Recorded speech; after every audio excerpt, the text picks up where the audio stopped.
maka itu menjadi pemasukan negara. Bukan pajak dalam Islam, pemasukan negaranya. Kalau negara kita sekarang, hutang dan pajak. Dalam Islam, itu hampir 25 pos itu tidak ada yang dari pajak.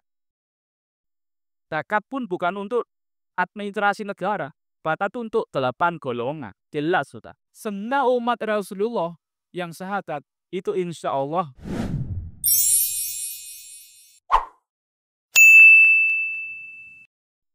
Bismillahirrahmanirrahim.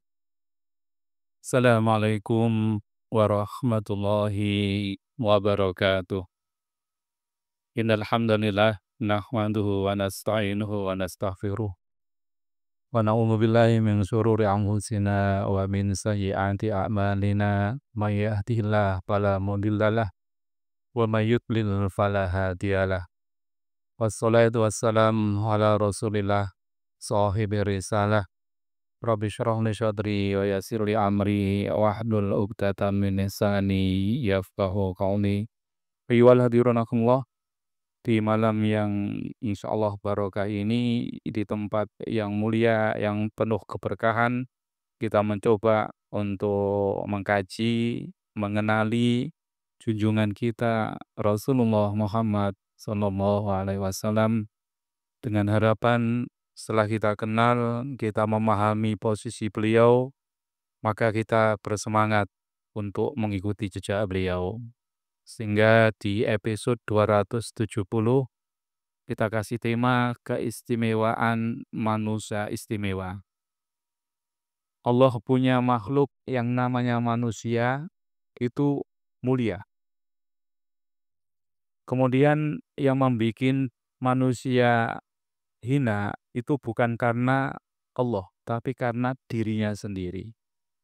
Nah, kemudian kita untuk menetapkan agar tetap mulia, maka dikasih contoh, dikasih panutan, sehingga kita gampang nanti untuk tetap mempertahankan kemuliaan kita, sehingga nanti bisa masuk surga dengan gampang. Kalau bahasa gampangnya, bahasa saya, dunia ini kendaraan, supirnya itu adalah Rasulullah. Tujuan terminal adalah surga. Dan kita sudah kurang apa dari Allah? Dikasih kendaraan dunia seisinya, dikasih rute yaitu Islam, bahkan dikasih supir yaitu Rasulullah. Dan supir ini Bapak Ibu sudah pernah nyampe ke surga. Sehingga tidak perlu kita ragukan lagi. Kalau kita ingin memastikan nyampe ke terminal akhir, ke surga, maka satu-satunya jalan ikuti Rasulullah. Tidak ada jalan lain.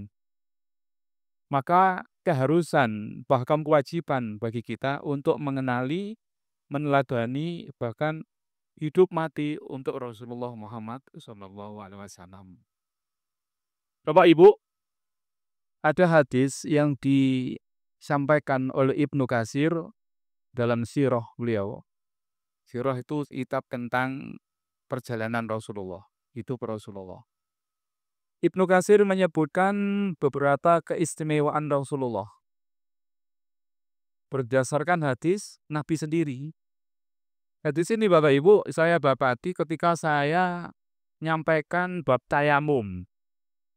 Ada di kitab Bulughul Maram atau Ibanatul Ahkam.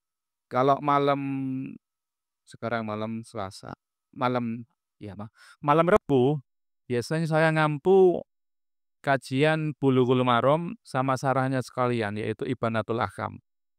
Udah hampir 2 tahun, nah baru nyampe bab tayamum. Jadi standar minimal kalau mau mengenal apa yang ingin dilakukan sebagai umat Rasulullah, maka hadisnya jenengan tuh paling enggak udah hatam Bulughul Maram. Perkara nanti sarahnya Ibanatul Ahkam itu sambil jalan.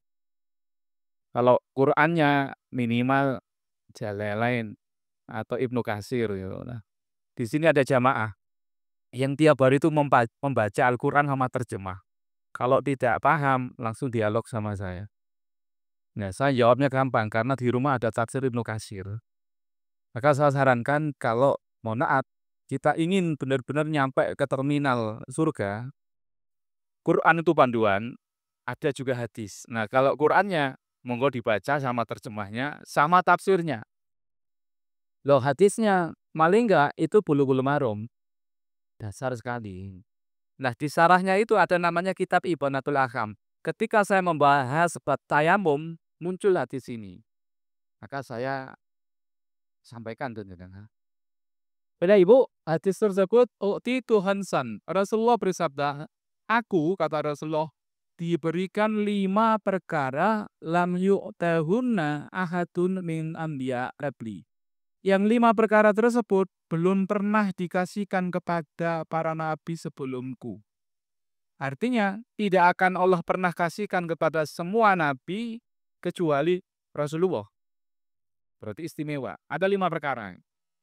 Yang pertama, lusirtu birokbi masirata syahrin. Aku, kata Rasulullah, dikasih keistimewaan, ditolong dengan ketakutan musuh sepanjang 1 bulan perjalanan.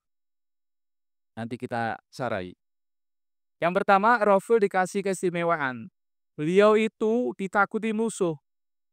Takutnya bukan hitungan 1-2 hari perjalanan, tapi 1 bulan perjalanan.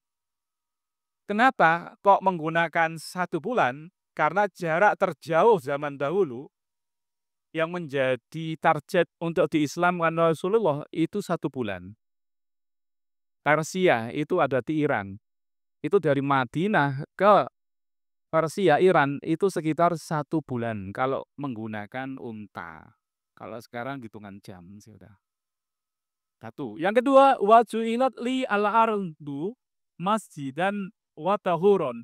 Allah jadikan bumi ini keseluruhannya itu sebagai masjid, tempat sujud. Dan tanahnya itu bisa dipakai untuk bersuci. Nah, makanya hadis ini muncul di bab tayamum. Bab pertama tentang tayamum muncul ini. Yang ketiga, wa ayyuma rajulin min ummati. Siapa saja dari umatku yang mendapati waktu sholat telah tiba, fal yusalli, maka sholatlah. Kenapa? Karena semua tempat bisa dijadikan tempat sujud. Sehingga kalau kita dalam perjalanan ke Surabaya, kemana safar, kalau tidak sedang di jamak gitu ya, ya berhenti untuk menghormati kewajiban kita. Sambil memperbanyak tempat untuk menjadi saksi kita nanti. Jadi kalau bisa itu sering sholat di tempat-tempat yang belum pernah kita tempati sholat. Kenapa? Karena itu bumi Allah dijadikan tempat sholat dan nanti itu akan menjadi saksi kita. Meringankan, menjadikan kita ringan. Kenapa ada pembelanya gitu ya. Kemudian yang keempat, lauhilat li al-ghanaim. Allah halalkan bagiku kata Rasulullah al-ghanaim, ghanimah, rampasan perang. Zaman dahulu rampasan perang itu haram. Kalau udah menang perang, kemudian dapat rampasan perang, maka ghanimahnya, rampasan perangnya itu dikumpulkan di tempat yang terbuka, kemudian nanti Allah batangkan api menyambar, menghanguskan untuk umat terdahulu begitu. Nah, umat Islam, Rasulullah enggak, ghanimahnya halal. Kemudian, lakana Nabi sallallahu alaihi wasallam yub'atsu ila qaumi khassah. Nabi sebelum aku, kata Rasulullah, itu diutus hanya untuk umatnya saja. Nabi Adam hanya untuk umatnya Nabi Adam. Nabi Isa hanya umatnya Nabi Isa. Tapi kata Rasulullah, wa buistu ilan nasi kafah. Tapi saya, kata Rasulullah, diutus untuk umat manusia keseluruhan. Dari umat-umat yang ada, itu wajib mengimani Rasulullah di akhir zaman itu. Kalau enggak, berarti dia pasti akan neraka. Yang kelima, Nabi dikasih keistimewaan untuk memberi syafaat. Syafaat pertolongan di padang mahsyar. Itu keistimewaan Bapak Ibu. Nah, karena Nabi punya keistimewaan, maka kita umatnya juga mendapatkan keistimewaan tersebut. Kita bahas. Bapak Ibu, Keistimewaan pertama, Nabi ditolong dengan kepanikan musuh, kegentaran musuh. Jadi Nabi itu strategi perang handal. 70 lebih peperangan yang beliau jalan itu mayoritas menang. Yang sanggup mengalahkan Rasulullah itu Khalid bin Walid. Pada waktu itu beliau belum masuk Islam. Tapi itu bukan kesalahan Rasulullah, karena ada sahabat yang tidak patuh pada perintah Rasul. Apapun terjadi, tidak boleh turun dari atas bukit pasukan temanannya itu. Tapi Khalid ini luar biasa jenius, dipancing umat Islam. Di bawah dikasih emas-emas harta rampasan perang, pasukannya ditarik mundur seolah-olah sudah kalah.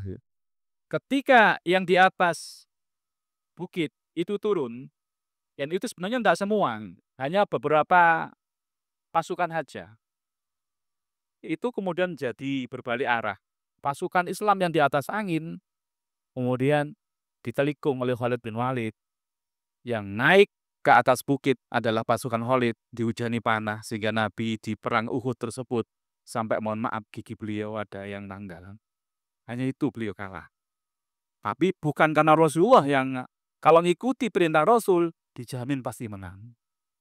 Nah, ini untuk menggambarkan betapa handalnya Rasulullah. Jadi Rasul itu seorang pemimpin agama juga pemimpin negara. Pasukan punya beliau. Punya surat menyurat beliau, punya stempel. Semua nabi tidak punya negara. Yang punya negara hanya Rasulullah. Ada yang namanya Nabi Sulaiman, tapi itu khusus untuk umat beliau. Jika orang yang mengatakan Nabi bukan pemimpin negara, maka perlu baca sirah kembali. Bapak Ibu, maksud Nabi dikasih keistimewaan, musuhnya itu panik sejauh 1 bulan perjalanan, disarai sama Ibnu Katsir. Jika Nabi bermaksud menyerang kaum, maka kaum tersebut akan merasakan ketakutan sebulan sebelum beliau menyerang. Nabi ingin nyerang umpama Persia, gitu.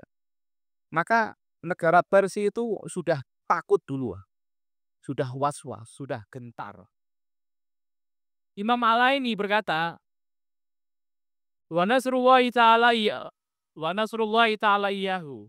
Allah menolong Rasulullah birabbi bima khosahlah terhadap kegentaran musuh, takutnya musuh pada beliau, itu khusus untuk Nabi Muhammad, Nabi kita. Wa fadalahu wa lam yutahu ahadan wairah. Dan Nabi dikasih keistimewaan ini tidak diberikan kepada nabi-nabi yang lain. Nah, mafhum mukhalafahnya, makna daliknya. Jika Nabi punya keistimewaan semacam itu, artinya ada yang namanya syariat jihad. Nyerang musuh. Nyerang musuh itu bukan ingin menjajah, bukan. Bukan ingin menaklukkan negara lain untuk dijadikan jajahan, tidak. Kayak Belanda ke Indonesia, kayak Jepang ke Indonesia, Perancis ke Inggris, Perancis ke Malaysia dan sebagainya. Bukan begitu. Dalam Islam, konsepnya itu adalah futuhat. Futuhat itu membebaskan manusia dari penjajahan manusia, dibawa untuk menghamba Allah. Dibawa untuk menyembah Allah. Itu namanya dalam Islam konsep futuhat, lewat jihad. Dan tidak langsung nyerang, Bapak Ibu. Ada tahapannya. Yang pertama, kirim surat dulu. Wahai penduduk Najran, wahai Raja Najran, Anda masuk Islam, maka Anda akan selamat. Kalau dia mau masuk Islam, sama dengan penduduk Makkah Madinah satu saudara. Tidak ada yang ini wilayah jajahan, ini wilayah penjajahan, tidak ada. Maka nanti kebutuhan dianggap sama. Mana yang butuh akan disubsidi sama pusat. Tidak kayak konsep sekarang. PAD Bondowoso sama PAD Situbondo besaran Situbondo. Maka nanti dana masuk dari pusat ke Situbondo lebih besar. Tidak begitu. Bondowoso butuh apa akan diterap dari pusat. Kenapa? Uang ini milik umat. Tidak boleh dipilah-pilah begitu. Kalau begini konsepnya, Bondowoso tetap akan tertinggal dibandingkan Jember, Situbondo. Kenapa? Jember punya pelabuhan laut. Situbondo punya, Jember Bondowoso tidak punya. Ya tetap PAD-nya tidak akan berkembang. Kalau kirim surat, kemudian mau masuk Islam, dianggap saudara kita, Muslim. Kalau dia tidak mau masuk Islam, tidak ada paksaan untuk masuk agama Islam, maka harus bayar jizyah. Jizyah itu semacam pajak terkepala, 1 tahun 1 kali. Kalau dia membayar jizyah, maka dianggap kafir dini, kafir yang dilindungi. Maka dia berhak dijaga. Kalau sampai ada yang menyakiti, Rasulullah menjadi musuhnya. Islam luar biasa. Nah, ketika tidak mau masuk Islam, tidak mau bayar jizyah, maka perang baru terjadi. Namanya jihad. Kenapa? Tidak boleh ada kekuatan yang menghalangi dakwah Islam. Karena bumi ini milik Allah. Harus diatur dengan aturan Allah. Siapapun yang merasa lebih tinggi dari Allah harus diperangi. Itu konsep Islam, namanya futuhat.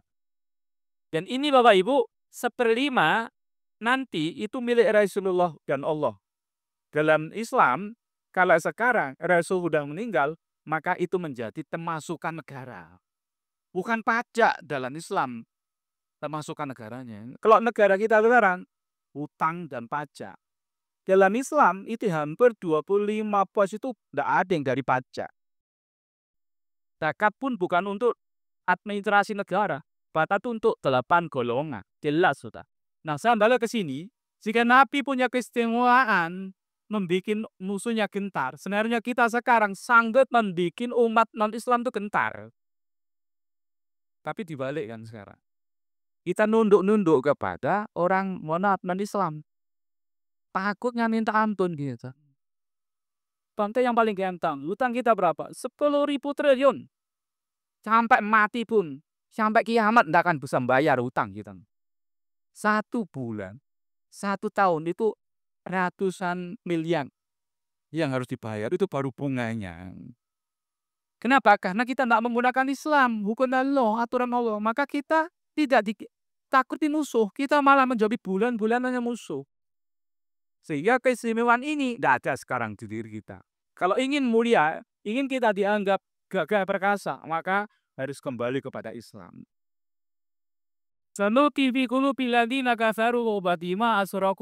Kami akan memasukkan rasa takut ke hati orang-orang kufur karena mereka mempersekutukan Allah. Jadi tabiat yang normal, yang alami, umat Islam itu tenang, pede, optimis, makmur. Bumi ini milik Allah, yang berhak mewariskan bumi ini hanya umat Islam. Di balik orang kafir itu ketakutan, gentar, hidupnya tuh miskin, dan sebagainya. Kenapa? Dia ngampun. Bukan hak resmi untuk menguasai dunia. Nah, sekarang dibalik. Yang umat Islam, mohon maaf, kondisinya tidak dimanapun berada. Di negara manapun, tidak ada yang makmur mengalahkan orang-orang non-Islam. Kenapa? Karena tidak layak menerima warisan bumi ini.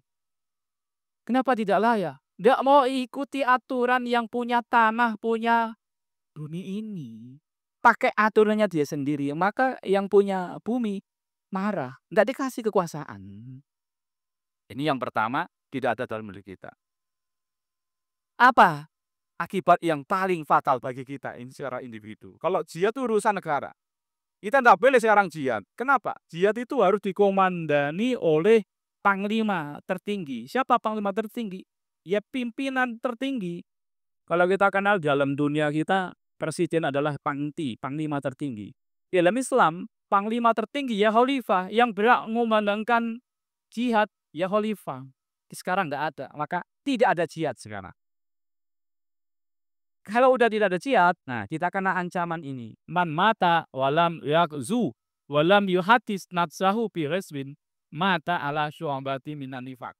Siapa umat Islam yang mati belum pernah berjihad atau tidak ada keinginan untuk berjihad, azam ya, bukan niat, azam. Maka kata Rasulullah, dia mati di atas sifat kemunafikan. Hadis riwayat Bukhari. Tidak ada yang berani membantah hadis kesohihannya.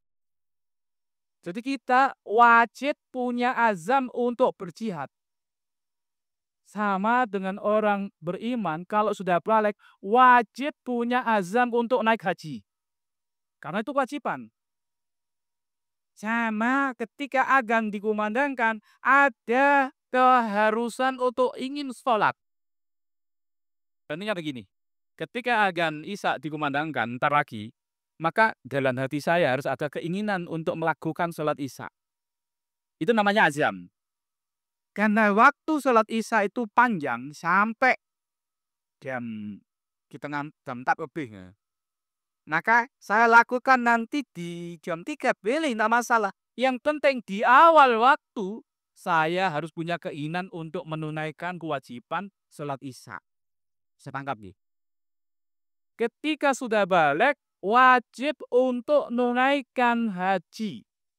Karena syarat rukun haji itu banyak, maka umat Islam dibedani ada keinginan untuk pergi haji. Itu namanya azam. Nyantai enggak urusan belakang. Kalau dia sudah azam, Allah panggil sebelum sampai ke Mekah Madinah, dia tidak punya dosa. Sama dengan jihad. Jihad itu dalam Islam wajib setahun 1 kali. Wajib 1 kali. Tapi tetap dikomando oleh seorang pemimpin ya. Kita tidak boleh jihad sendiri-sendiri. Nah, ketika ada orang beriman tidak ada keinginan untuk pergi jihad, maka dia, kata Rasulullah, mati di atas kemunafikan. Maka kita gugurkan Bapak Ibu dengan cara ada keinginan untuk jihad. Apa masuk akal, Ustaz?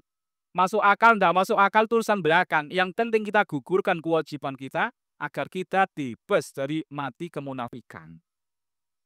Itu maknanya seorang mukmin ketika dia mati belum pernah berjihad sama sekali atau tidak ada keinginan untuk berjihad, maka dia mati di atas kemunafikan. Naudzubillah. Udah kita sampaikan ilmunya. Ngeri, Ustaz. Tidak ada ngeri, tidak ada radikal kekerasan. Ini hanya urusan ilmu. Tahu ilmunya aman jenengan. Tapi jenengan masuk sholat Isya tidak ada niat apa-apa. Meskipun kok tidak ada keinginan saya loh. Aman, Sat. Isya kan nanti sampai jam 4. Jenengan dipanggil Allah jam 2 malam, jenengan berdosa. Kenapa? Belum menjalankan kewajiban sholat Isya.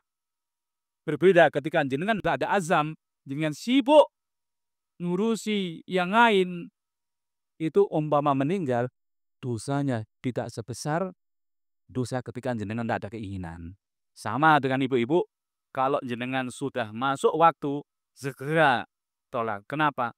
Takut tamunya jenengan datang tiba-tiba. Saya tangkap ya. Ibu-ibu kan punya tamu khusus kan. Umpama Isyanya jam 6:30. Nyantai aja. Jam 7 tamunya datang. Tidak bisa salat kan? Tidak bisa dikodok sudah. Siapa yang dosa? Ibu dosa, suami juga dosa. Makanya saya paling tegas ke istri ke anak perempuan saya. Adzan, langsung sholat. Untuk membebaskan dari takut nanti di tengah perjalanan ada penghalang tetap tidak bisa melaksanakan kewajiban itu. Bapak Ibu, yang kedua, bumi dijadikan tempat sujud dan suci.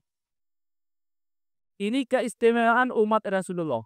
Umat dahulu Bapak Ibu, tempat sujudnya itu tidak sembarang tempat, ada tempat khusus.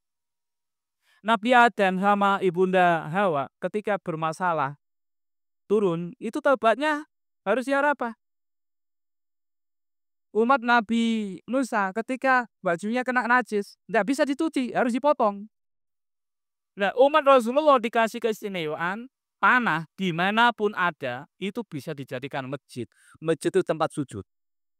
Bukan masjid ini, ya. Ini namanya Masjid Baitullah.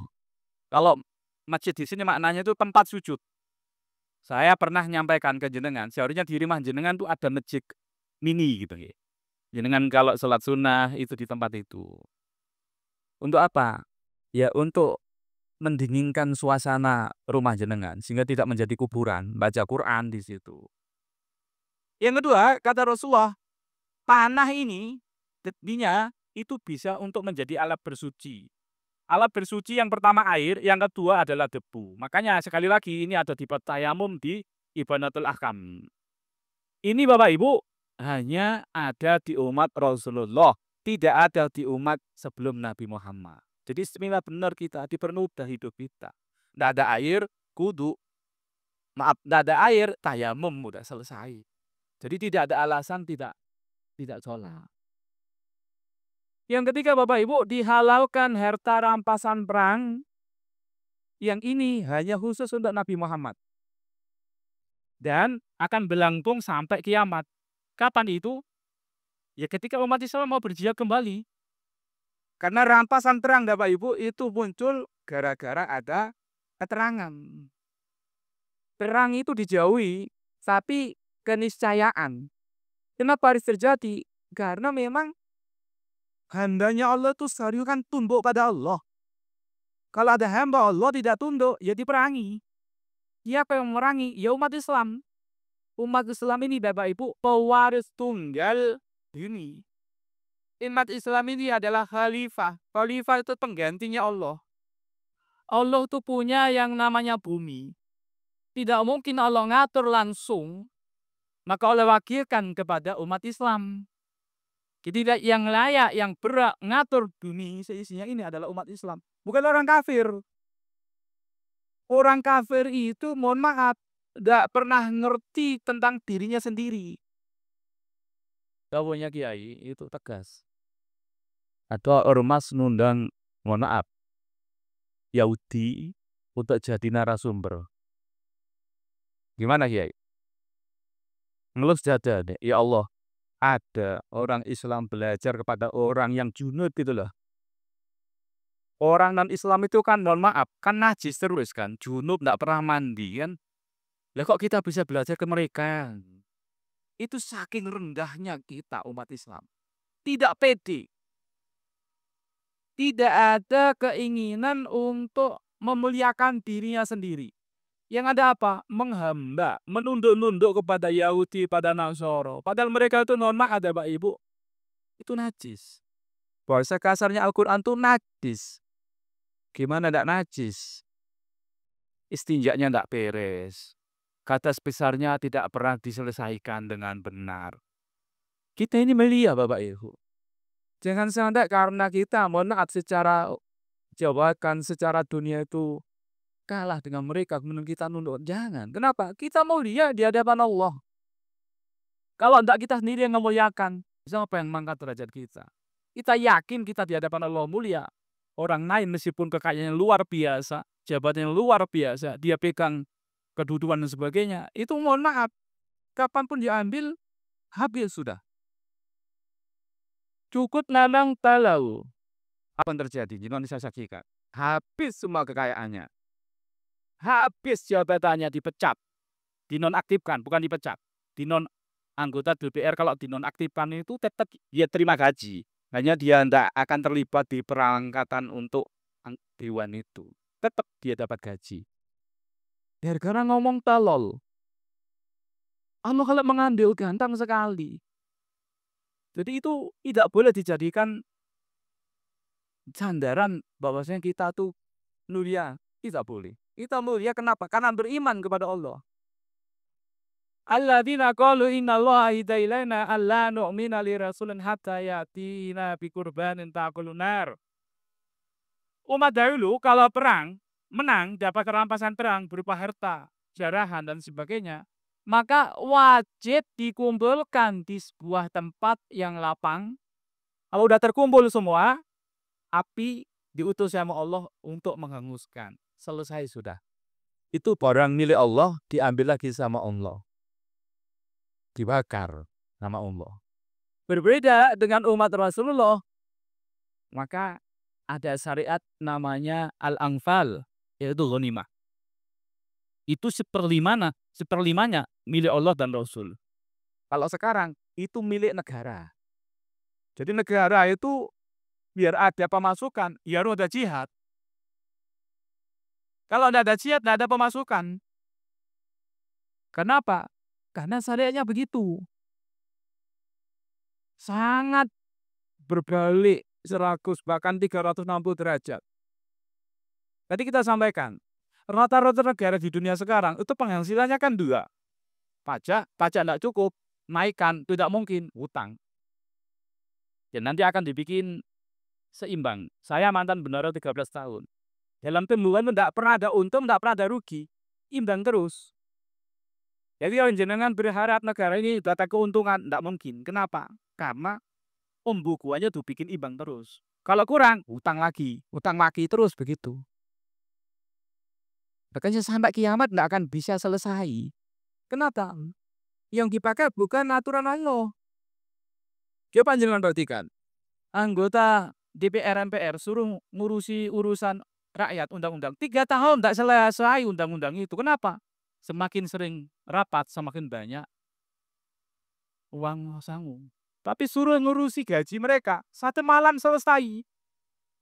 Kok bisa begitu? Ya karena memang didasari hawa nafsu, kepentingan sesaat. Berbeda dengan Islam, pemimpin itu tidak dibayar. Kenapa? Dia bayarannya dari Allah, wakilnya Allah.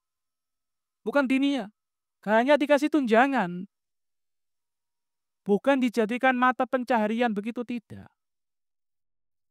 Jadi bakulu mimah ghanintum halalan thayyibah, maka makanlah dari harta ghanimah itu halal thayyib. Kenapa? Karena memang syariatnya begitu. Kenapa begitu? Ya Allah ngasih keistimewaan pada umat Islam, pada orang Islam. Yas'alunaka 'anil anfal qulil anfalillah war rasul. Ini dasarnya Rasul itu punya hak. Sekarang gantinya Rasul ya negara. Oke Ibu, yang keempat. Ini harus kita renungkan lebih dalam. Nabi Muhammad itu punya hak istimewa namanya syafaat utsma. Pertolongan agung. Kita harus punya keyakinan kita masuk surga itu bukan karena amal kita. Sehebat apapun kita. Andai kata waktu kita habis untuk sholat sunnah, sholat wajib, harta kita habis untuk sedekah semua, tidak menjamin kita bisa masuk surga dengan amal itu. Kenapa? Nikmat yang Allah berikan pada kita luar biasa banyaknya, nggak bisa diimbangi dengan amal ibadah kita. Jangan pernah baca kan sejarah orang ahli ibadah, puluhan bahkan ratusan tahun, dalam satu riwayat 900 tahun lebih ibadah. Ketika dimasukkan surga, tidak sesuai dengan keinginan dia. Ya Allah, kurang tinggi derajat saya di surga. Oh, protes kamu ya. Akhirnya malaikat suruh timbang coba. Timbang amal ibadahnya yang ratusan tahun dengan mata satu. Mata yang satu itu timbang. Itu kalau harus dibayar dengan ibadah ratusan tahun, tidak muat. Nah, kita tidak punya satu, 2 mata. 2 telinga, 2 kaki, itu berapa? Nggak bisa. Maka Allah, wa in ta'udu ni'matallah la tuhsuha. Kalau kalian menghitung nikmat Allah itu pakai nufrod kalau jangan belajar bahasa Arab. Satu nikmat, satu jenis. Contohnya begini, air. Jenengan berapa ribu galon air yang udah jenengan minum, coba. Hitung jenengan kalau sanggup. Coba jangan tanya ke ibu, bapak kita. Bu, mulai jangan melahirkan saya sampai saya balik berapa liter air yang sudah saya minum. Mulai dialek sampai sekarang berapa ribu galon liter air. Nggak bisa Bapak Ibu. Itu suatu jenis nikmat. Tapi ketika Allah akan menanyai kita nanti, itu nggak pakai nikmat, tapi pakai apa? Yauma idin latus aluna anin ya Allah karim. Gimana itu? Latus aluna yauma idin anin naim. Naim itu jamak. Hari ini, di hari kiamat nanti, di padang mahsyar, Allah akan menanyai semua jenis nikmat yang pernah diterima oleh manusia. Saya punya istri satu. Berapa ratus kali tidur sama istri. Ditanya itu. Berapa kali yang pakai doa, berapa kali yang hanya pakai syahwat. Itu semua muncul semua. Jenengan punya 5 jari, dipakai apa saja, nunjuk ketika tahiyat berapa kali, hitung tasbih tahmid berapa kali, muncul semua itu. Tapi jenengan pakai untuk ambil rezeki yang tidak halal berapa banyak. Ya Allah, kalau dipikir gitu tidak akan bisa kita. Maka Bapak Ibu kita lihat kronologinya nanti. Nabi itu mempunyai hak yang namanya pertolongan agung di padang mahsyar. Ketika manusia dari Nabi Adam sampai nanti terakhir dikumpulkan sama Allah di mahsyar namanya, padang mahsyar. Tempat untuk orang dihalau. Itu 50 tahun. Ada yang mengatakan di atas 40 tahun. Kondisinya sangat memprihatinkan. Akhirnya datang kepada Nabi Adam. Tidak bisa, maaf saya ngurusi diri sendiri. Terus sampai kepada Nabi Isa terakhir. Tidak bisa. Maka kemudian datang kepada Rasulullah. Apa yang terjadi? Rasul kemudian bersabda, Ana laha. Yang sanggup menolong kalian hanya saya. Kata Rasulullah. Bayangkan, umat-umat terdahulu tidak punya fasilitas itu. Rasulullah, pimpinan kita, junjungan kita yang punya hak itu. Kemudian Nabi sujud di bawah arus. Saat itu Allah nampak sebagai raja di raja. Kalau sekarang kan masih banyak raja-rajaan kan. Presiden ini sebagai raja, Perdana Menteri ini merasa sebagai raja. Allah biarkan, sombong biarkan. Ketika di padang mahsyar semua wajah tertumbuk usuh.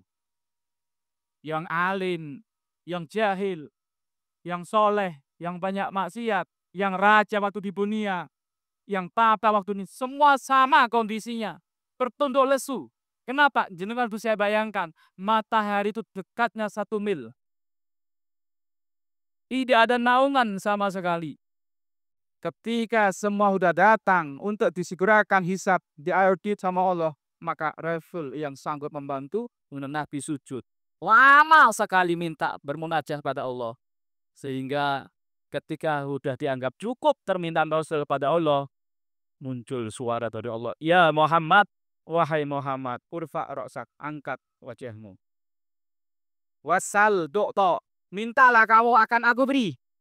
Waspa, usafa, dan beri pertolongan pada umatmu, maka nanti akan dikasih pertolongan.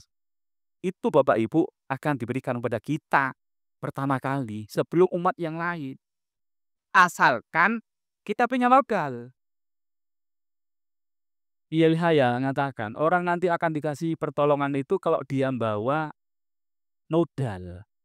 Kalau bahasa Zainuddin MZ itu orang itu kalau bawa kain, kainnya lubang, bolong-bolong, datang ke tempat penjahit. Pak, enggak tolong jahitkan. Bisa dijahit. Asalkan dia punya bekal yang namanya kain. Ketika dia datang ke penjahit, Pak, tolong tambalkan kain saya. Penjahit tanya, lah mana kainnya kamu? Enggak ada. Ya tak bisa nolong. Rasulullah itu penolong, pemberi syafaat. Tapi kalau umatnya tidak punya bekal, tidak beriman, tidak pernah salat, tidak pernah berbuat kebaikan, ia tidak ada yang mau ditolong. Nabi nyerah. Minta maaf, tidak bisa. Ya. Bukan Nabi tidak mampu, mampu tapi orang itu yang tidak layak ditolong. Naudzubillah. Pada itu, padang mahsyar itu pasti datang untuk kita Bapak Ibu. Yauma yaqumun nas li rabbil alamin. Di surat Natafifin itu dijelaskan, hari itu manusia berdiri menghadap Tuhan semesta alam.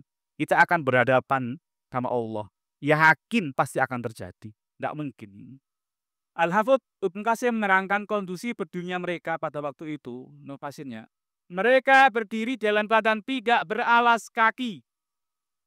Kalau bisa dibayangkan, panasnya minta ampun dari atas, dari bawah juga panasnya minta ampun. Tidak ada sepatu, tidak ada sandal. Juga tidak dihitan, artinya masih kondisi seperti kita belum dihitan dulu. Kemudian tempat yang sulit, kemas, sempit bagi pendosa, seluruhnya meliputi mereka dengan perintah Allah dan semuanya tidak mampu menolaknya, baik yang kuat maupun yang lemah. Tidak ada yang sanggup. Kalau dulu kita harus antri bensin, itu sampai berkilo-kilo. Milih tetangga saya itu, Mas saya mau antri nanti jam 11 saja, sampai jam 3. Biar apa? Biar tidak kemanasan. Bisa milih. Tapi ketika nanti di padang mahsyar tidak ada pilihan, semuanya jadi satu. Bahkan dalam hadis diceritakan, yauma yaqumu ahaduhum bi hirasihi ila angsafi udunaihi. Ada orang itu yang berdiri sampai di penjiri keringat. Sampai mana keringatnya? Sampai keringatnya. Jadi hanya mohon hidungnya aja yang ke atas. Hidung ke bawah udah kena keringat. Bisa dibayangkan kalau ingin yuk Pak jenengan ke tempat renang berdiri. Mulut jenengan kena air, Bu. Itu Pak, itu bagaimana? Tersiksa. Ada yang nonat tenggelam oleh keringatnya. Murid saya, "Pak Guru, nggak percaya, masa ada keringat bisa sampai setinggi leher?" Ya karena imannya belum nyampe ya. Ini keyakinan Bapak Ibu, ini Al-Quran, ini hadis. Jenengan nggak percaya? Mohon maaf, tegas saya kafir jenengan. Hadis riwayat Bukhari Muslim, ayatnya jelas. Kalau nggak percaya akan ada perkumpulan di padang mahsyar, mohon maaf, sekali lagi mohon maaf. Dalam Islam itu hukumnya kafir. Mengingkari satu hukum Allah, namanya kafir. Na'udzubillah. Bapak Ibu, sebagai penutup, Allah mengumpulkan dari makhluk pertama hingga terakhir pada hari yang telah ditentukan. Mereka berdiri selama 40 tahun. Selama 40 tahun serasa pandangannya tegak melihat ke langit menunggu Allah. Bapak Ibu, katanya 50.000 tahun. Itu masa dari awal sampai akhir. Kalau kita dikasih limit di atas ini berapa nih? 40 tahun. Jadi berdiri dari umur 0 di 8.000 sampai umur 40 tahun itu berdiri di padang mahsyar. Semua orang mengikuti prosesi semacam itu artinya apa? Hisab kita panjangnya minta ampun. Dan itu Bapak Ibu, tidak tahu gilirannya kita kapan. Apakah di awal-awal tahun, apakah di tahun ke akhir, tidak tahu. Pada waktu ngisi di belakang rumah sakit ditanya, "Ustaz, nanti saya ingin tahu kepastian. Urutan saya itu keberapa, itu apa ada amalannya?" Saya nyerah, tidak bisa jawab. Kenapa? Tidak ada hadis yang menyatakan urutan umat ini kapan, tidak ada. Hanya secara global, umat Rasulullah itu dihisab lebih duluan. Karena permintaan Nabi itu tadi. Bayangkan 50.000 tahun nunggu, kemudian sudah tidak kuat, datang kepada Nabi, maka yang sanggup memberi pertolongan hanya Rasulullah. Dengan cara apa? Ya Allah segerakan hisabnya. Kemudian dibantu. Bapak Ibu, yang terakhir, Nabi diutus untuk semua umat, tidak hanya umat Islam. Jadi semua umat manusia, mulai Nabi Adam sampai terakhir itu yang diwakili oleh Nabi Musa, Isa, itu umatnya Yahudi Nasoro, itu menjadi umatnya Rasulullah. Sehingga nanti umat itu ada dua. Ada umat dakwah, ada umat mutaba'ah. Umat dakwah itu semua manusia sejak Nabi diutus itu menjadi umatnya Rasulullah, baik kafir maupun muslim. Ini namanya umat dakwah. Yang mau masuk Islam namanya umat mutaba'ah. Mutaba'ah itu ngikuti Nabi. Maka ada hadis yang 73 golongan itu, yang satu masuk surga, itu yang mau masuk Islam. Yang 72 golongan itu ya Yahudi, Nasoro, kemudian umatnya Nabi Nuh, terus begitu. Tidak dipahami, oh kalau saya orang NU, Muhammadiyah neraka, Al-Irsad neraka. Bukan begitu. Oh kalau saya orang Al-Irsad, Muhammadiyah neraka, NU neraka. Oh kalau saya orang Muhammadiyah, NU neraka, Al-Irsad. Bukan begitu. Semua umat Rasulullah yang syahadat itu insya Allah dan pasti di surga. Nah, mampir neraka apa enggak itu urusan belakang. Yang pasti di neraka terus-terusan adalah Yahudi, Nasara, Majusi, dan sebagainya. Itu maknanya 73 golongan, yang satu masuk surga, yang 72 masuk neraka. Bapak Ibu, inilah keistimewaan umat Rasulullah termasuk kita. Mudah-mudahan kita bisa memahami posisi kita. Dengan demikian kita bisa menyusun rencana, menyusun keinginan bagaimana biar tetap mulia di hadapan Allah dengan ending masuk surga nanti. Mudah-mudahan apa yang kita sampaikan ada manfaat. Wa akhiran subhanakallahumma bihamdika asyhadu an la ilaha illa anta astaghfiruka wa atubu ilaik. Assalamualaikum warahmatullahi wabarakatuh.